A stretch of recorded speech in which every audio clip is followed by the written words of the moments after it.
Thursday, April 9th. You guys may have noticed by now that in the first part of these workouts, we are doing a little more strength and skill work than we have leading up to this. So that's gonna continue for today. In the first part of our workout today, we've got some single arm presses as well as front squats, working into some push presses and front squats, and then spending some time on core strength and a little bit of mobility before we get into our main workout. So there are a couple things that I do want to review in that initial warm-up. So the first is you're going to see a single arm press.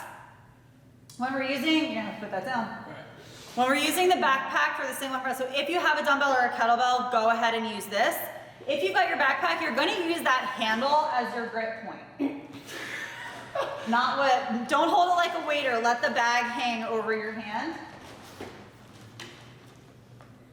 Okay, so for a backpack, you're probably gonna hold your handle, let it hang over your hand. If you've got a duffel bag or something else, you can use those kind of side handles for it, but get a good grip on it. We're basically just looking for you to go from that front rack position, keeping your legs nice and locked out, your core nice and tight, pressing straight up overhead with one hand, and then letting it come back down to the front rack. You're gonna keep it in that front rack position on one side and go into some front squats. So you're essentially holding it like you would a single kettlebell, single dumbbell, and going into some front squats there. In the second part of our extended warm-up is going to be some push presses into front squats. So with the push press, we're going to have both hands on that object. If you're using dumbbells today, you're going to have two. If you're using, say, if you brought a barbell home and you're using that, we want it nice and light, so maybe just the bar. Backpack, you're holding either side, and we're going to give, can you turn? Yeah. So we're going to keep a nice upright chest. We're going to dip down, so sitting like on a bar stool, and then exploding into full extension and pressing up overhead. So we're letting that power come from the dip all the way up into that lockout overhead. A nice dip and then driving up. The last bit of that kind of extended warm-up today is some mobility work. So we're going to have groiners with a twist. You're going to get down in that plank position. You're going to pull your right foot up to your right hand or left foot up to your left hand, and then twist away. So the foot that's up, his left foot is up, his left arm is twisting away from that. So you want to be kind of you want to be facing your leg that's up. And then you're going to switch sides and twist up again. Also in that is you're going to see hollow rocks. So in a hollow rock, we really only should be messing with the rocking if you're very comfortable holding a solid hollow position.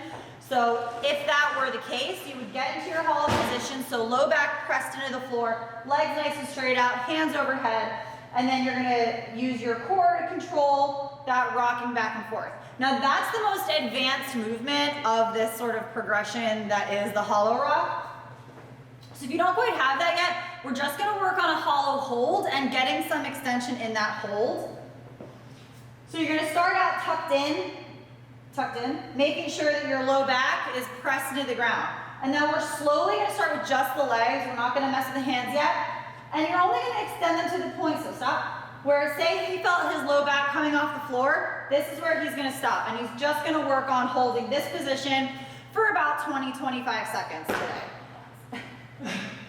Now we get into our workout. So we've got a 15-minute AMRAP, as many rounds and reps as possible, of 10 shoulder to overhead, 20 front squats, and then a 200-meter backpack run, or 1 minute of weighted cardio, whatever that is.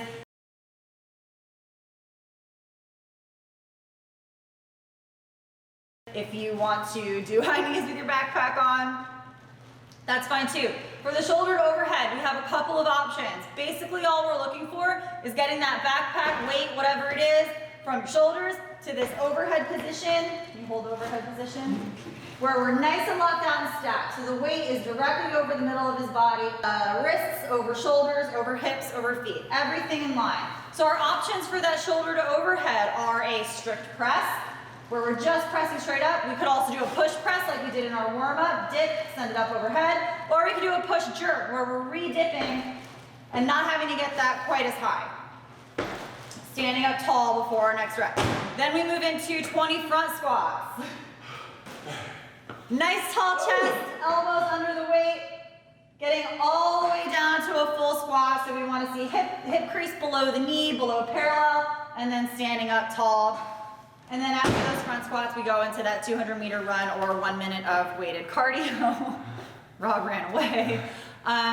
What we're looking for in terms of our goal for this workout is you want that weight to be something that you can go unbroken through those 10 shoulder to overhead and go right into your front squats. We would love to see you do those 20 front squats unbroken and only be putting your weight down when you're going to do your run.